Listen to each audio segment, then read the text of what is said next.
नमस्कार प्रशिक्षुओं, आप सभी का बहुत बहुत स्वागत है आपके अपने करंट हेवन के यूट्यूब चैनल पर। सबसे पहले आप चैनल को सब्सक्राइब कर लें प्लीज़। आप सभी से रिक्वेस्ट है, ऑथेंटिक वीडियो जितने भी होंगे मैं आपको गहनता से उसमें अध्ययन कराते हुए एक चीज़ की जानकारी देता हूँ। आप सभी वीडियो को मतलब चैनल को सब्सक्राइब कर लीजिए। ये आपका चैनल है, खुद का चैनल है भाई, ठीक है। बिहार में TRE 3 1 लाख पदों का ऐलान, और यह मैं आपको बताकर बिल्कुल भी अचंभित हो ही नहीं रहा हूँ कि 1 लाख से ज़्यादा पद नहीं आएंगे। 1 लाख से ज़्यादा पद सृजित हैं, इसमें आंकड़े निकाल कर हम आपको दिखाएंगे, खुद देखिएगा। और 24 अगस्त को इसका एग्जाम भी बिल्कुल तय है। बात रही, 1 मिनट हमारे साथ रहिएगा, हम नेक्स्ट पेज पे जा रहे हैं और आपको हर एक चीज़ समझाएंगे। और पहली बात है, मैं यह हर एक चीज़, कौन भर पाएगा फॉर्म BEd BTC में से, कौन किसका फॉर्म भर सकता है, कौन 9 to 10 भर सकता है, कौन 6 to 8 भर सकता है, कौन 1 से 5 तक भर सकता है, क्या अदर स्टेट अलाउ है कि नहीं, सीटेट अपीयरिंग अलाउ है कि नहीं, BEd BTC अपीयरिंग अलाउ है कि नहीं, ये सारी जानकारी हम आपको देंगे। और एज कितने होने वाले हैं, ये भी एक बहुत मुद्दा है, बहुत बड़ा। और जो गलतियां अभी तक अभ्यर्थी करके निकल रहे हैं, 20-22 हज़ार अभ्यर्थियों को निकाल दिया गया बाहर सिलेक्शन के बाद भी, ऐसा क्या गलतियां वो किए थे, मैं उसके बारे में भी जिक्र करने वाला हूँ। चलिए हम लोग आ जाते हैं नेक्स्ट पेज पे, इंतजार करिए, बस 1 मिनट तक हमारे साथ बने रहना। 1 मिनट में सब कुछ हम आपको समझाने वाले हैं, ठीक है अभ्यर्थियों। अब एक एक चीज़ का हम लोग बिल्कुल विस्तार से गहनता से अध्ययन करेंगे, आप लोग देखते चलिएगा। चलिए सबसे पहले हम यह जान लेते हैं कि कौन भर पाएगा फॉर्म, कौन भर पाएगा फॉर्म।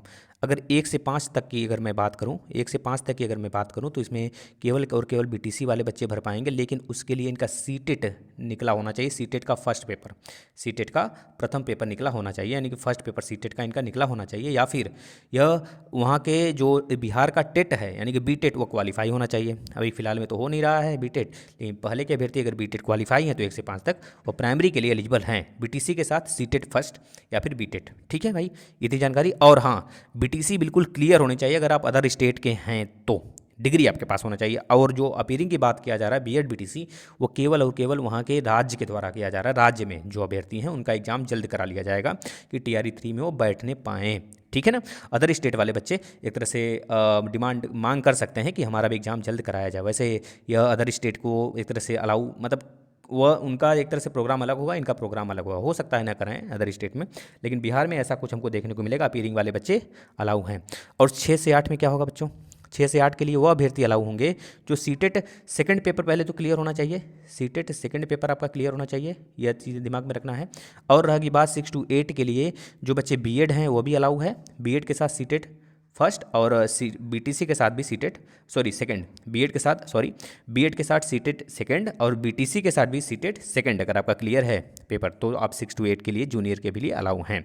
अब हम बात कर लेते हैं TGT के लिए। देखिए TGT के लिए अगर देखा जाए सेपरेटली, BEd वाले बच्चे ही आएंगे, BEd वाले बच्चे, यानी कि BEd के साथ आपका एस्टेट, एस्टेट पेपर फर्स्ट, वहाँ का जो एस्टेट अभी होने वाला है मार्च में होगा, 1 से 20 मार्च के बीच में, तो वह आपका क्लियर होना चाहिए फर्स्ट पेपर। 9 to 10 के लिए, 9 to 10 के लिए आप एक तरह से एलिजिबल होंगे। BEd 9 to 10 के लिए अलाउ होगा, कब, जब उसका एस्टेट पेपर फर्स्ट, यानी 9 to 10 के लिए एस्टेट पेपर फर्स्ट क्लियर होना चाहिए और आप BEd अभ्यर्थी होने चाहिए, ठीक है, यह बात होगी। और अदर स्टेट भी क्लियर है, कोई दिक्कत नहीं इसमें, अदर स्टेट भी इसमें रहेगा, हर मतलब अदर स्टेट तो रहना ही रहना आता है भाई।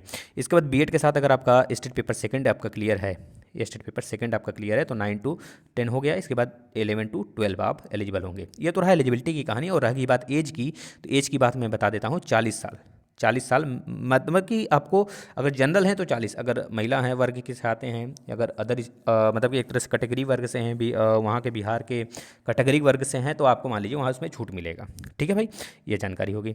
अब इसके बाद हम जानकारी किस में लेने वाले हैं, इसमें हम एग्ज़ाम डेट की बात कर लेते हैं। एग्ज़ाम डेट, एग्ज़ाम डेट कब तक होगा इसका, यह कोई दो राय नहीं इसमें, 24 अगस्त से आपका एग्जाम स्टार्ट हो जाएगा। ये बातें कहा गया है, टेंटेटिव है, लेकिन 24 अगस्त से श्योर है, ये कहा गया उनके, उससे पहले भी हो सकता है 1-2 दिन, उसके बाद भी। फॉर्म कब तक आ जाएंगे, फॉर्म, ये जो स्टेट पेपर है ना, ये मार्च 1 मार्च से 20 मार्च के बीच में हो जाएगा। इसके बाद जून, मार्च के बाद अप्रैल मई जून, यानी कि मई और जून में इसके फॉर्म आएंगे। लगभग 1.5 महीने लगते हैं फॉर्म फिलअप करने में, इसमें बहुत सारी गलतियां होती हैं, त्रुटियां होती हैं, उसके लिए मैं वीडियो बनाऊंगा कि किस कारण से अभ्यर्थियों को निकाला गया है, वो गलतियां आप नहीं करेंगे, अन्यथा कंडीशन में आप भी बाहर हो जाएंगे, ठीक है ना। इसके बाद एलिजिबिलिटी हमने बता दिया, एज बता दिया।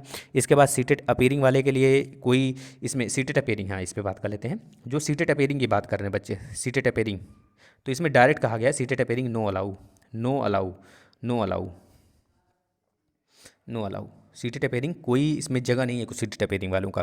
तो सीटेट आपको क्लियर होना चाहिए, इस बार जोर लगा दीजिए, जान लगा दीजिए पूरा, अगर आपने फिल किया है तो। यह रही पूरी जानकारी, आपको हम बता दिए। और रही बात आगे जो अभ्यर्थी निकाले गए हैं, यानी कि सीटों की संख्या कितनी है, मैं बता देना चाहता हूँ 1 से 5 तक। मतलब कि अगर देखिए पहले जैसे अभ्यर्थी निकाले गए, कुछ ऐसे अभ्यर्थी थे जो किसी के मतलब उनका एग्जाम कोई और दिया था, थंब किसी और का था, सिग्नेचर किसी और का था, है ना, मिलाया गया तो मैच नहीं हुआ, उनको रूम में बंद करके उनकी पूरी जानकारी लिया गया तो पता चला वेरिफिकेशन में वो फेल हो गए, है ना। इस तरह चयन होने के बाद पढ़ा रहे हैं, एक महीने का तनख्वाह भी उठा लिए, कम से कम 22 से 25 हज़ार अभ्यर्थियों को निकाला गया है। सोच लीजिए सीटें खाली हुई कि नहीं, ये चीज़ें दिमाग में रख लीजिएगा भाई, ये सीटें खाली हुई हैं, यानी कि आप अपने से खुद से एग्ज़ाम दीजिए, इसमें कोई भी बिल्कुल भी पार्शियलिटी है हो ही नहीं रहा है, ट्रांसपेरेंट एग्जाम हो रहा है बिल्कुल भी, ठीक है ना। और अगर हम बात करें इस पर सीटें कितनी कितनी आ रही हैं, तो 1 से 5 तक में अगर हम बात कर लें तो कम से कम 1 से 5 ही तक सबसे कम रहेगा, अगर रहेगा तो 18 से 20 हज़ार मान लीजिए, यह वेरिएशन हो सकता है 1-2 हज़ार का। इसके बाद 6 to 8 में भी उतना ही वैकेंसी आएगा, मतलब 20 हज़ार के लगभग मान लीजिए, 20 हज़ार 21 हज़ार हो सकता है इसमें। और 9 to 10 में कम से कम नहीं तो 30,000 वैकेंसी आने वाली, कम से कम आएगा तो। इसके बाद 30,000 11 से 12 में भी मान लीजिएगा, तो 30, 60 और 40 लगभग, मतलब 1 लाख प्लस ही वैकेंसी आएगी। अगर ज़्यादा से ज़्यादा अगर पोस्ट आते हैं तो 9 to 10 में और 6 to 8 में हमको देखने को मिलेंगे अधिक पोस्ट, ठीक है। 1 से 5 तक तो वैकेंसी फिल हो ही चुका है, इसमें लगभग 18 से 20 मैक्सिमम आता है, तो 18 हज़ार आ सकता है इसमें। तो ये रहा पूरा डिटेल। आपको अगर अभी से मतलब जुनून हो एक नौकरी का तो लग जाएँ अभी से। धन्यवाद। अगर और कोई जानकारी चाहिए तो आप कमेंट कर दीजिए, आपके लिए बिल्कुल हम हाजिर रहेंगे। धन्यवाद।